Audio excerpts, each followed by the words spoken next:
ପିଲାମାନେ study foundation ଚ୍ୟାନେଲକୁ ପିଲାମାନେ ଆଉ ଗୋଟେ ନୂଆ ଅଧ୍ୟାୟକୁ ସ୍ୱାଗତ। ପିଲାମାନେ ଆଜି ପଢ଼ିବା ଆମେ ଆବଦ୍ଧ କ୍ଷେତ୍ରର ପରିସୀମା। ତ ପିଲାମାନେ এই ବିଷୟରେ ଗୋଟେ ରୋଚକ ଷ୍ଟୋରି ବା କାହାଣୀ ଆମେ ଦେଖିବା। ଦେଖୁଛ ପିଲାମାନେ, ଗୋଟେ ପିଲା ସେ ସବୁବେଳେ କ'ଣ କରେ, ସାଇକେଲ ରିଙ୍ଗ ଧରି ଗୋଡ଼ଉଥାଏ। ତା ନାଁ ହେଉଛି ପିଲାମାନେ ଗୋଲୁ। ତ ପିଲାମାନେ ସେ ପିଲା କ'ଣ କରେ, ସବୁବେଳେ ଯେତେବେଳେ ବି ଖେଳିବାକୁ ଯାଏ, ସ୍କୁଲକୁ ଯାଏ, ସବୁବେଳେ ସେ ତାର ଏଇ ସାଇକେଲ ଚକ, ରିଙ୍ଗ ଚକ ଧରିକି ସିଏ ସବୁବେଳେ ଯାଉଥାଏ। ତ ଥରେ ପିଲାମାନେ କ'ଣ ହେଇଛି, ପିଲାମାନେ ତାଙ୍କର ଫୁଟବଲ ଖେଳିବେ ବୋଲିକି ଗୋଟେ ପଡ଼ିଆକୁ ଯାଇଥାନ୍ତି, ଗାଁ ପଡ଼ିଆକୁ ଯାଇଥାନ୍ତି। ତ ସେମାନେ କହିଲେ ଫୁଟବଲ ଫିଲ୍ଡର ଟୋଟାଲ ଚାରିପଟକୁ ମାପିଲେ କେତେ ହେବ ଦେଖିବା। ପିଲାମାନେ ମାପିବା ବୋଲି ସେମାନେ ଚିନ୍ତା କଲେ। ତ ପିଲାମାନେ ସେ ଗୋଲୁ ସେଠି ଥାଇ କହିଲା, ମୁଁ ମାପିଦେବି ଆଜି। ତ କହିଲେ, ଆମ ପାଖରେ ତ ଫିତା ନାହିଁ, ତୁ କେମିତି ମାପିବୁ? ସେ କହିଲେ, ଦେଖ ମୁଁ କେମିତି ମାପୁଛି। ସମସ୍ତେ ତାକୁ ହସରେ ଉଡ଼େଇଦେଲେ। କିନ୍ତୁ ସେ କ'ଣ କଲା, ସେ ଗୋଲୁ ସେ ସାଇକେଲ ରିଙ୍ଗକୁ ଧରି ସିଏ କ'ଣ କଲା, ଏଇ ଚାରିପଟକୁ ଥରେ ସାଇକେଲ ରିଙ୍ଗକୁ ଧରି ଏଇ ଚାରିପଟକୁ ଥରେ ସିଏ ବୁଲି ଆସିଲା। ତାପରେ କହିଲା, ଇଏ ହେଉଛି 100 ମିଟର, ଇଏ ହେଉଛି 50 ମିଟର।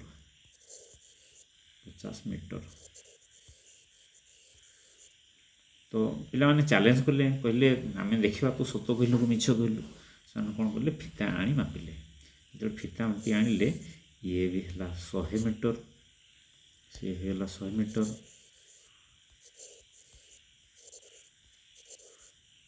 ଆଉ ତାର ଦୈର୍ଘ୍ୟ ବା ଲେନ୍ଥ ହେଲା 100 ମିଟର, ପ୍ରସ୍ଥ ବା ୱାଇଡ୍ ଥିଲା 50 ମିଟର। ତାହେଲେ ଗୋଲୁ ଯେଉଁ ସାଇକେଲ ଚେନ୍ ଗୋଡ଼େଇକି ସିଏ ମାପୁଥିଲା, ସିଏ ଥିଲା ଠିକ୍। ତ ସମସ୍ତେ ଆଶ୍ଚର୍ଯ୍ୟ ହେଲେ କେମିତି ହେଲା। ଗୋଲୁ ବୁଝେଇଦେଲା, କହିଲା, ମୋର ଏଇ ସାଇକେଲ ରିଙ୍ଗ ଚାରିପଟର ପରିସୀମା ହେଉଛି 1 ମିଟର। ମୁଁ ଯଦି 100 ଥର ଗୋଡ଼େଇଲି, ଏଠି ଚିହ୍ନ ସେ ଗୋଟେ ଚିହ୍ନ ଦେଇଥିଲା।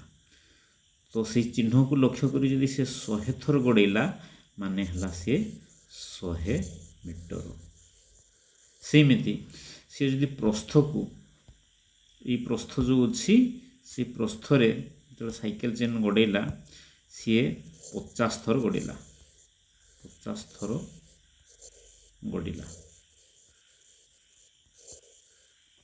ତାମାନେ ସେ 50 ମିଟର। ଦେଖ ପିଲାମାନେ, ଗୋଲୁକୁ ସେମାନେ ଯେଉଁ ଗାଁ ପିଲାମାନେ ହସି ଦେଉଥିଲେ, ସିଏ ତାର କେତେ ସରଳରେ ତାର ଆନ୍ସର ବାହାର କରିଦେଲା। ତ ପିଲାମାନେ ଚାଲ ଆମେ ଆଉ ଟିକେ ଭିତରକୁ ଯାଇ ପରିସୀମା ବିଷୟରେ ପଢ଼ିବା, ପରିସୀମା ବା ପେରିମିଟର ବିଷୟରେ ପଢ଼ିବା। ତ ପିଲାମାନେ, ତମ କ୍ଲାସ୍ରେ ବି ସେମିତି କଥା ଅଛି ଯେ 3 ସାଙ୍ଗ ଥିଲେ। ସେମାନେ ଦେଖ ପିଲାମାନେ, 3 ସାଙ୍ଗର କାହାଣୀ ଅଛି। 3 ସାଙ୍ଗ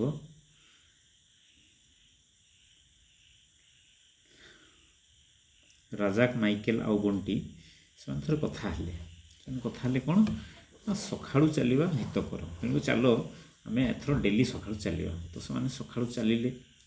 ତାପରେ ଆସିଲେ, ଯେତେବେଳେ ସ୍କୁଲକୁ ଆସିଲେ, ଦିନେ ବଣ୍ଟି କହିଲା, ମୁଁ ତ ବେଶୀ, ମୋର ହାତ ଗୋଡ଼ ବହୁତ ବଥା ହେଉଛି। ଅନ୍ୟମାନେ କହିଲେ, କାହିଁ, ଆମର ତ କିଛି ହେଲାନି। ବଣ୍ଟି କହିଲା, ତୁମେ କମାଟ ଚାଲିଥିବ। ତାପରେ କହିଲେ, ଚାଲ ଆମେ ଫିତା ଆଣି ମାପିବା। ତାପରେ ସେମାନେ ମାପିବାକୁ ବି ଲାଗିଲେ। ଦେଖ ପିଲାମାନେ, ରାଜା ତାହେଲେ ଗୋଟେ ଯେଉଁ ରାସ୍ତା, ତା ରାସ୍ତା ଗୋଟେ ତ୍ରିଭୁଜକା ରାସ୍ତା। ବଣ୍ଟି ଚାଲିଛି ଗୋଟେ ଧର ଏମିତି 4ଟା ଭୁଜ, ଚତୁର୍ଭୁଜ ବାଲା ରାସ୍ତା। ଆଉ ମାଇକେଲ ଚାଲିଛି, ଦେଖ ସିଏ ବି ଏକ ଚତୁର୍ଭୁଜ ରାସ୍ତା। ତ ଏଇ ରାସ୍ତା କିଏ କେତେ ଚାଲିଥିବ ଧର। ତ ଆମେ ଯଦି ଥରେ ଗୋଟେ ଜାଗାରୁ, ଗୋଟେ ଧର ଏଇଟା ଗୋଟେ ଆମର ତ୍ରିଭୁଜ କି ଚତୁର୍ଭୁଜ, ଗୋଟେ ଜାଗାରୁ ତା ଚାରିପଟେ ଥରେ ବୁଲି ଆସିଲେ, ତାକୁ ଆମେ କହୁଛେ ଗୋଟେ ପରିସୀମା ବା ଥରେ ଗୋଟେ ପେରିମିଟର, ବା ଆମେ ଥରେ ତାକୁ କଭର କରିଦେଲେ ବା ଗୋଟେ ରାଉଣ୍ଡ ଆମେ ଚକ୍କର କାଟିଦେଲେ, ସେମିତି ଧର ତ ଆମେ କିଏ କେତେ ଚାଲିଲା କେମିତି ଜାଣିବା ନା କେତେ ଏରିଆ ଚାଲିଲେ ତାର ପରିସୀମାମାନଙ୍କୁ ବା ତା ବାହୁମାନଙ୍କୁ ଯୋଗ କଲେ ତାର ପରିସୀମା ବାହାରିଗଲା। ଏଇଟା ଦେଖ ରାଜା ଚାଲିଥିଲା ପ୍ରଥମ ବାହୁ 300 ମିଟର, ଏଇଟା 300 ମିଟର ପ୍ରଥମ, ତାପରେ ଚାଲିଲା ଆଉ ଗୋଟେ ବାହୁ 400 ମିଟର, ତାପରେ ଲେଖିଦେଲେ ଆମେ 500 ମିଟର। ସବୁ ବାହୁମାନଙ୍କୁ ଆମେ ମିଶ୍ରଣ କରିଦେଲେ, ତାହେଲେ 5 4 9 3 1200 ମିଟର ଚାଲିଛି ରାଜା। ସେମିତି ବଣ୍ଟି ଚାଲିଲା 300 ମିଟର ପ୍ଲସ୍ 300 ମିଟର ପ୍ଲସ୍ ତାର 4ଟି ବାହୁ ଅଛି 300 ମିଟର ପ୍ଲସ୍ 300 ମିଟର, ତାର ତାହେଲେ ମୋଟ କେତେ ସି ଚାଲିଥିବ 300 ମିଟରକୁ ଯଦି 4 ଥର ଆମେ ମିଶ୍ରଣ କରୁଛେ ତାହେଲେ 4 ଗୁଣ 300 ବି ଆମେ ଲେଖିପାରିବା ବା ଏକାଥରେ ମିଶ୍ରଣ ବି କରିପାରିବା।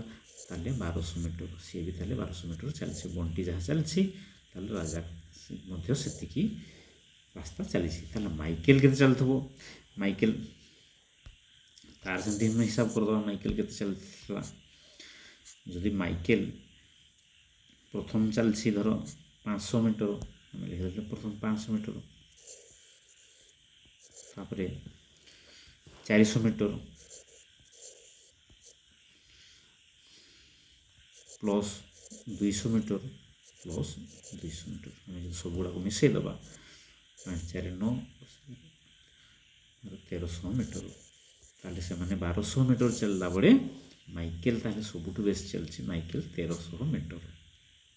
ତାହେଲେ ପିଲାମାନେ ତାହେଲେ ଆମେ ଜାଣିଲେ ଯେ କୌଣସି ବାହ୍ୟ ଆକୃତିକୁ କୌଣସି ଆକାର, ଦେଖ ଏଇଟା ଗୋଟେ ଆକାର, ଇଏ ବି ଗୋଟେ ଆକାର, ଇଏ ବି ଗୋଟେ ଆକାର, ଇଏ ବି ଗୋଟେ ଆକାର, କୌଣସି ଆକାରର ବାହ୍ୟ ଆକୃତିକୁ ଚାରିପଟକୁ ଥରେ ଯଦି ଆମେ ବୁଲି ଆସିଲେ ତାକୁ କହୁଛେ ପିଲାମାନେ ପରିସୀମା ବା ପରିମିଟର। ପିଲାମାନେ ଆମେ ଆଗରୁ ତ ବିଭିନ୍ନ ପ୍ରକାର ପଲିଗନ୍, ବହୁଭୁଜ, ତ୍ରିଭୁଜ, ଚତୁର୍ଭୁଜ, ରମ୍ବସ୍ ବିଷୟରେ ଆମେ ପଢ଼ିଛେ ବା ତାର ଆଇଡ଼ିଆ ଆମେ ପାଇଛେ। ତ ପିଲାମାନେ ବର୍ତ୍ତମାନ ଏଇଠି ଆମେ ଶିଖିବା ଯେ ଆମେ ଜାଣିଲେ ଗୋଟେ ନୂଆ ପାଠ ଜାଣିଲେ କ'ଣ, ଏଇଠି ଗୋଟେ ଆବଦ୍ଧ କ୍ଷେତ୍ର, ଆମେ ଆବଦ୍ଧ କ୍ଷେତ୍ର ବିଷୟରେ ଆଗରୁ ଜାଣିଛେ। ତାହେଲେ ଆବଦ୍ଧ କ୍ଷେତ୍ରର ସବୁ ବାହୁମାନଙ୍କର ସମଷ୍ଟିକୁ ତାହେଲେ ଆମେ ପରିସୀମା ବା ପେରିମିଟର ବୋଲି କହୁଛେ ପିଲାମାନେ। ତାହେଲେ ପିଲାମାନେ ପୁଣି ପଳେଇ ଆସ, ଆମେ ଯେଉଁ ପଢ଼ୁଥିଲେ ଏଇଠି ସେ ଗଲୁ, ଦେଖ ସେ ଛୋଟ ପିଲାଟି ତୁ କେମିତି ଆଇଡ଼ିଆ କରି ସିଏ କ'ଣ କଲା ନା ସାଇକେଲ ରିଙ୍ଗକୁ ବ୍ୟବହାର କରି ଗୋଟେ ଫୁଟବଲ ଫିଲ୍ଡର ପରିସୀମାକୁ ମାପ କରିଦେଲା। ତ ଆଉ ଟିକେ ବଡ଼ ହେଲେ ତୁମେ ପିଲାମାନେ ଜାଣିପାରିବ ଯେ ଆମେ ଯେଉଁ ଗୋଲ ବା ସାର୍କେଲ ଗୋଟେ ଥରେ ବୁଲି ଆସିଲେ ତାର ପରିସୀମାକୁ ଆମେ ବ୍ୟବହାର କରିକି ମଧ୍ୟ ଆମେ ବହୁତ କାମ କରିପାରିବା ବା ମାପ ଦୂରତା ମାପିପାରିବା। ତ ପିଲାମାନେ ଆମେ କ'ଣ କରୁଛେ, ପେରିମିଟର ବା ପରିସୀମା ଯେତେବେଳେ ଆମେ ପଢ଼ୁଛେ ତାର ଆମେ କେଉଁଠି ଆମେ ଉପଯୋଗ କରୁଛେ। ଥରେ ପିଲାମାନେ କ'ଣ ହେଇଛି ନା ଥରେ ସ୍କୁଲରେ ଗୋଟେ ଆମର ପାକଶାଳା ବଗିଚା ଥିଲା। ତ ସେଠି ଆମର ପ୍ରଧାନ ଶିକ୍ଷକ କହିଲେ ଚାଲ ସେ ପାକଶାଳା ବଗିଚାରେ ତୁମେ କରିଛ, ଏ ପିଲାମାନେ ଏଠି ଚାଷ କରୁଛନ୍ତି, ସବୁ ଏତେ ସୁନ୍ଦର ଚାଷ କରୁଛନ୍ତି, ସବୁ ଫଳ ପନିପରିବା ସବୁ ଲଗେଇଛନ୍ତି। ତ ଏଇ ଫଳ ପନିପରିବାକୁ ସୁରକ୍ଷିତ ରଖିବା ପାଇଁ ଗୋରୁ ଗାଈ ଛେଳି ତାକୁ ରକ୍ଷା କରିବା ପାଇଁ ଏଠି ବାଡ଼ ଘେରିବା ପାଇଁ ପଡ଼ିବ। ତ ସାର୍ କହିଲେ ଚାଲ ସେ ଚାରିପଟେ ଆମେ କ'ଣ କରିବା ନା ବାଡ଼ ଦେବା। ତ ବାଡ଼ ଦେବା ଯେ କେତେ ଖର୍ଚ୍ଚ ହେବ ବାଡ଼ ପାଇଁ, ବାଡ଼ଟା କେତେ ପରିସୀମା ବିଶିଷ୍ଟ ହେବ, ପିଲାମାନେ ତୁମେ ମୋତେ ହିସାବ କରି କୁହ, ସେଇ ଆକାରରେ ଆମେ ଖର୍ଚ୍ଚ ଆମେ କରିବା, ସେମିତି ଆମେ ମଜୁରୀ ଲେବର ଲଗେଇକି ତାକୁ କାମରେ ଲଗେଇବା। ତ ପିଲାମାନେ ସେଇଠି ଲାଗି ପଡ଼ିଲେ ଯେ କେମିତି କ'ଣ ପରିସୀମାର କେମିତି ବ୍ୟବହାର କରିକି ଆମେ ଦୈନନ୍ଦିନ ଜୀବନରେ ତାକୁ କାମରେ ଲଗେଇ ପାରିବା। ତ ପିଲାମାନେ ଦେଖୁଛ ଏଇଠି ଗୋଟେ ପରିସୀମା, ଏଇଠି ବାଡ଼ଟା ଗୋଟେ ଦେଖୁଛ କେମିତି ବାଡ଼, ତାହେଲେ ଏହାର ଦୈର୍ଘ୍ୟ ପ୍ରସ୍ଥ ସବୁ ବାହୁମାନଙ୍କୁ ଯଦି ମିଶାଇ ଦେବା ତାର ପରିସୀମା ବାହାରିଲା, ତାହେଲେ ଜଣେ ତାର ମିଶାଇ ଦେଇକି ସେମାନେ ତାଙ୍କର କେତେ ଖର୍ଚ୍ଚ ହେବ ତାକୁ ସେମାନେ ସାର୍ଙ୍କୁ କହିପାରିବେ।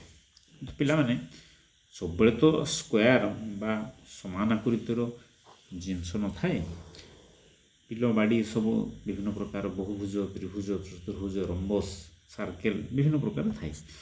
ତ ପିଲାମାନେ এইଠି ଗୋଟେ ଦେଖ ଗୋଟେ ଉଦାହରଣ, ଗୋଟେ ପିଲା ଏଇଠି କେମିତି ଚାଲିଛି, କେତେ ବାଟ ସେ ଚାଲିଛି, 1 2 3 4 5, ସେ ପଞ୍ଚଭୁଜ ଯଦି ବା 5 ଭୁଜ ବିଶିଷ୍ଟ ପରିସୀମାକୁ ଯଦି ଅତିକ୍ରମ କରିବ, ସେ କେତେ ଜାଗା ଅତିକ୍ରମ କରିବ। ତାହେଲେ ଆମେ ପ୍ରତ୍ୟେକ ବାହୁକୁ ମିଶାଇ ଦେବା। ଇଏ 200, ଇଏ 220, ଇଏ 80, ଇଏ 100, ଇଏ 75। ତାହେଲେ 220 ଆଉ 80 ହେଉଛି 300, ଆଉ 200 500, ଇଏ 100 600, 600 75। ଆମେ ଫଟାଫଟ ଆମେ ମିଶାଣ କରିପାରିଲେ। ଆମ ବୃତ୍ତି ପରୀକ୍ଷାରେ ବି ସେମିତି ଆସିଥାଏ। ବିଭିନ୍ନ ଅଙ୍କା ବଙ୍କା ଢଙ୍କା ସବୁ ଆକୃତିର ବିଭିନ୍ନ ପରିସୀମା ଥିବ, ତାର ପରିସୀମା ସେ ପାଠ ପଚାରୁଥିବ, ସେ ବୁଦ୍ଧି ଲଗାଇବା ପାଇଁ ପଡ଼ିବ। ତ ପିଲାମାନେ এইটি ଗୋଟେ ଦେଖ, ଗୋଟେ ତ୍ରିଭୁଜାକାର ଗୋଟେ ବଗିଚା ଅଛି ବା ଫାର୍ମ ଗୋଟେ ଅଛି। ଧର এই ফার্মକୁ ଧର ଏଇଟା ଗୋଟେ ବାଡ଼ ଘେରା ହେଇଛି, ତ ଏଇଟାକୁ ବାଡ଼ ଘେରିଲେ କେତେ ଖର୍ଚ୍ଚ ହେବ। ତ କ୍ୱେଶ୍ଚନରେ ଆସିଥିବ, ଧର ଏଇଠି ଗୋଟେ ସମବାହୁ ତ୍ରିଭୁଜ ଥିବ। ଧର ପିଲାମାନେ ଗୋଟେ ସମବାହୁ ତ୍ରିଭୁଜ ଥିବ, ମାନେ ସମବାହୁ ମାନେ ସବୁ ବାହୁ ତାର ସମାନ ଥିବ। ଗୋଟେ ତ୍ରିଭୁଜ ଧର, ଗୋଟେ ତ୍ରିଭୁଜର ବାହୁ ବା ଗୋଟେ ଧର ଏଇଟା ଗୋଟେ ବଗିଚା ଅଛି, ଗୋଟେ ସମବାହୁ ତ୍ରିଭୁଜ ଥିବ, ଗୋଟେ ତାର ବାହୁର ଦୈର୍ଘ୍ୟ 10 ମିଟର ଥିବ, 10 ମିଟର ଥିବ। ତାହେଲେ ତାର ଟୋଟାଲ ପରିସୀମା କେତେ? ତ ଇଏ 10 ମିଟର ସମବାହୁ ଲେଖିଦେଇଥିବ ସିଏ। ସମବାହୁ ଇଏ ଯଦି 10 ମିଟର ହେଲା, ତାହେଲେ ସମବାହୁ ଅର୍ଥ ଇଏ ବି 10 ମିଟର ହେଇଥିବ, ଇଏ ବି 10 ମିଟର ହେଇଥିବ। ତାର 3 ବାହୁର ସମଷ୍ଟି ମାନେ 30 ମିଟର। ତାହେଲେ ତାର ପରିସୀମା ହେଲା 30 ମିଟର।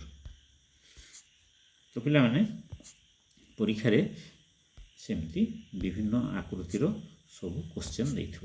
ତ ପିଲାମାନେ କେତେବେଳେ ସମାନ ବାହୁ ବିଶିଷ୍ଟ ତ୍ରିଭୁଜର କୌଣସି ଗୋଟେ ବାହୁର ସିଏ ଦୈର୍ଘ୍ୟ ଦେଇଥିବ। ଧର ଏଇଟା ଧର ଗୋଟେ ବାହୁ ଅଛି, ତାର ଦୈର୍ଘ୍ୟ ସିଏ 10 15 ଧର 15 କେତେବେଳେ ସେଣ୍ଟିମିଟର ଦେଇଥିବ, କେତେବେଳେ ମିଟର ଦେଇଥିବ।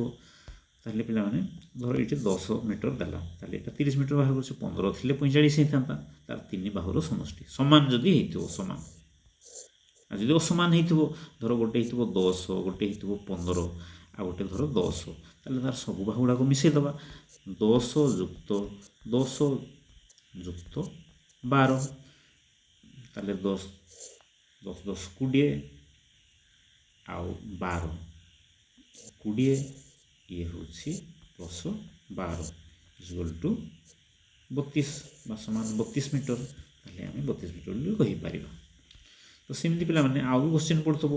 କ'ଣ ପଡ଼ୁଥିବ ନା ଗୋଟେ ସ୍କୋୟାର ବାଲା କଥା ପଚାରୁଥିବ। ସେ ଗୋଟେ ସ୍କୋୟାର ବାଲା କ'ଣ ପଚାରୁଥିବ ନା ଗୋଟେ ବର୍ଗାକାର କ୍ଷେତ୍ରର ତାର ତୁମେ ପରିସୀମା ନିର୍ଣ୍ଣୟ କର। ଗୋଟେ ବାହୁ ଯଦି ଧର ସିଏ ଦେଇଥିବ, ଧର 20 ମିଟର ଦେଇଥିବ, 20 ମିଟର ଦେଇଥିବ, ହେଲେ ତାର ପରିସୀମା କେମିତି ହେବ? ତାହେଲେ ପରିସୀମା ଆମେ ଜାଣି, ସ୍କୋୟାର ଯେଉଁଟା ବା ଯେଉଁ ସମବାହୁ, ଏଥିରେ ସମାନ ବାହୁ ଥିବ। ବର୍ଗ କ୍ଷେତ୍ରରେ ସମାନ ବାହୁ ଥିବ, ଇଏ ଯେତିକି ଇଏ ସେତିକି ଇଏ ସେତିକି, 4ଟି ବାହୁ ଯାକ ସମାନ ଥିବ। ଗୋଟିଏ ଯଦି 20 ହେଲା 4ଟି ବାହୁକୁ, ତାହେଲେ ଆମେ ଏକାଥରେ ଗୁଣନ କରି ମଧ୍ୟ ତାର ଆନ୍ସର ଜାଣିପାରିବା। 20 × 80 ମିଟର ତାର ତାହେଲେ ପରିସୀମା ହେଇଥିବ। ସେମିତି ରେକ୍ଟାଙ୍ଗେଲ ବା ଆୟତକ୍ଷେତ୍ର, ଦେଖ ଏଇଟା ଆୟତକ୍ଷେତ୍ର, ତାର ୱାଇଡ୍, ତାର ପ୍ରସ୍ଥ, ଆଉ ଏଇଟା ହେଉଛି ଲେନ୍ଥ ମାନେ ଦୈର୍ଘ୍ୟ। ତାହେଲେ ତାର ଦୈର୍ଘ୍ୟ ସମାନ ହେଇଥିବ, ଆଉ ତାର ପ୍ରସ୍ଥ ସମାନ ହେଇଥିବ। ସମସ୍ତେ ସମାନ ହେଇନଥିବେ, ମାନେ ପରସ୍ପର ଦୈର୍ଘ୍ୟ ଇଏ ସମାନ ହେଇଥିବେ, ଆଉ ପରସ୍ପର ୱାଇଡ୍ ବା ପ୍ରସ୍ଥ ସମାନ ହେଇଥିବେ। ତାହେଲେ ଇଏ ସେଠି ବି ସେମିତି ସିଏ ଚାଲାକିରୁ କ୍ୱେଶ୍ଚନ୍ କରୁଥିବ ଯେ ଲେନ୍ଥ ଧର ବା ଦୈର୍ଘ୍ୟ ଧର 10 ମିଟର ହେଲା, ପ୍ରସ୍ଥ ଧର 5 ମିଟର ହେଇଛି, ତାହେଲେ ତାର ପରିସୀମା କେତେ ହେଇଥିବ ଏମିତି ଦେଇଥିବ ସେ। ତାହେଲେ ଇଏ ଯଦି 10 ଥିଲା, ଇଏ ବି 10 ହେଇଥିବ, ଇଏ ଯଦି 5, ଇଏ 5 ହେଇଥିବ, ତାହେଲେ ଏଇଠି 5। ତାହେଲେ ଆମେ ସମସ୍ତଙ୍କୁ ମିଶାଇ ଦେବା। ଇଏ 10 10 20 ଆଉ ଇଏ 5 5 10, ତାହେଲେ ଟୋଟାଲ ହେଉଛି 30 ମିଟର। ସେମିତି ପିଲାମାନେ ରେଡ଼ିୟସ୍, ସେମିତି ପିଲାମାନେ ସାର୍କେଲ ବା ବୃତ୍ତର ଚାରିପଟକୁ ଥରେ ଯଦି ବୁଲି ଆସିବା, ତାକୁ ପରିସୀମା କହିବା। ସେଇଟା ବଡ଼ ହେଲେ ତୁମେ ଜାଣିପାରିବ, 2πr ବୋଲି କହନ୍ତି। ସେଇଟା ବଡ଼ ହେଲେ ତୁମେ ଜାଣିବ। ଛାଡ଼ ପିଲାମାନେ, ତ ଆଉ ସବୁ କ'ଣ ବୃତ୍ତିରେ ସବୁ ଆସିଥାଏ, ବୃତ୍ତିରେ ସିଏ ଜାଣିଶୁଣି କ'ଣ କରୁଥିବ ନା ଏଇମିତି ସବୁ ଚିତ୍ର ସବୁ ଦେଇଥିବ। ସବୁ ଦେଖୁଛ ପିଲାମାନେ, କେଉଁଠି 5ଟି ବାହୁ ଅଛି, କେଉଁଠି 6ଟି ବାହୁ ଅଛି, ସବୁ ଅଙ୍କା ବଙ୍କା ସବୁ ଦେଇଥିବ ସବୁ। ତ ତାର ପରିସୀମା ଯେତେବେଳେ କହିଥିବ ବା ପେରିମିଟର କହିଲେ ସବୁ ବାହୁମାନଙ୍କର ସମଷ୍ଟିକୁ ଆମେ ମିଶ୍ରଣ କରିଦେବା। ଆଚ୍ଛା, କେତେବେଳେ ପିଲାମାନେ କ'ଣ କରୁଥିବ ନା ଗୋଟେ ସେଣ୍ଟିମିଟର ଦେଇଥିବ, ଗୋଟେ ସେଣ୍ଟିମିଟର ଦେଇଥିବ, ଗୋଟେ ବାହୁ ସେଣ୍ଟିମିଟର ଦେଇଥିବ, ଆଉ କାହାକୁ ମିଟରରେ ଦେଇଥିବ। ଆଚ୍ଛା, ସେଣ୍ଟିମିଟର ଆଉ ମିଟର ଯେତେବେଳେ ଦେଇଥିବ ଆଉ ତାକୁ ଯଦି ଆମେ ପ୍ରକାଶ କରୁଥିବା ତାକୁ ଜାଣିଥିବ ଯେ 100 ସେଣ୍ଟିମିଟର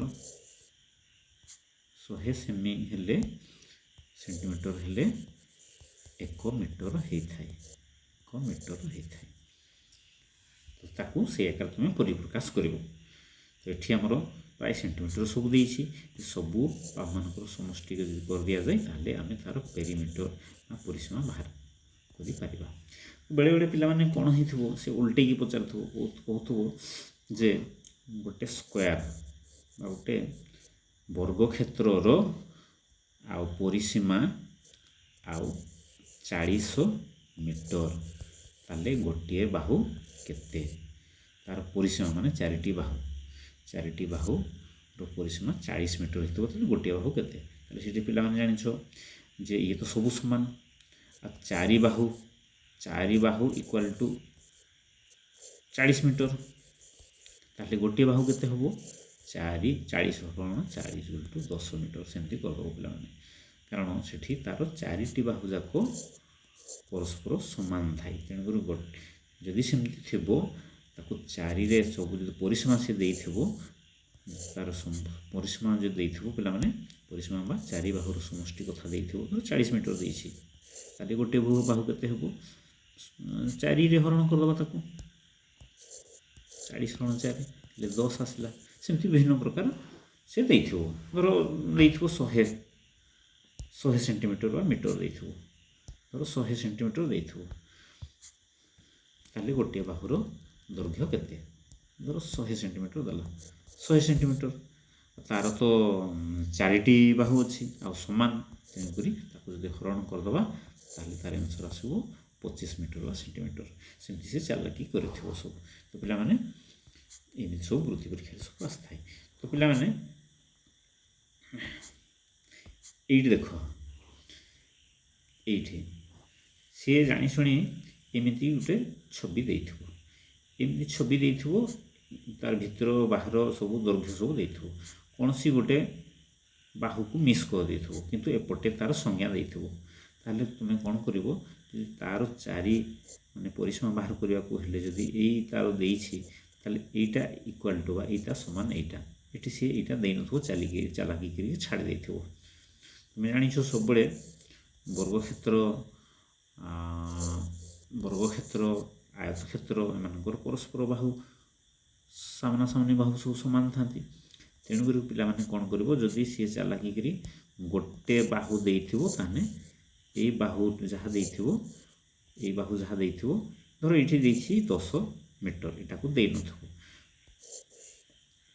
ଏଇଟା ଧର ପିଲାମାନେ 20 ମିଟର, ଏଇଟା 20 ମିଟର, ଏଇଟା 20 ମିଟର, ଏଇଟା 10 ମିଟର, ଆଉ ସେ କିନ୍ତୁ ପଚାରୁଥିବ ଅନ୍ୟ ବାହୁମାନଙ୍କର ଦୈର୍ଘ୍ୟ କେତେ? ତାହେଲେ ଏଇଟା ଯଦି ଆମର 20 ମିଟର ହେଲା ତାହେଲେ ଇଏ ବି 20 ମିଟର, ଇଏ ଯଦି 10 ହେଲା ଇଏ ବି 10।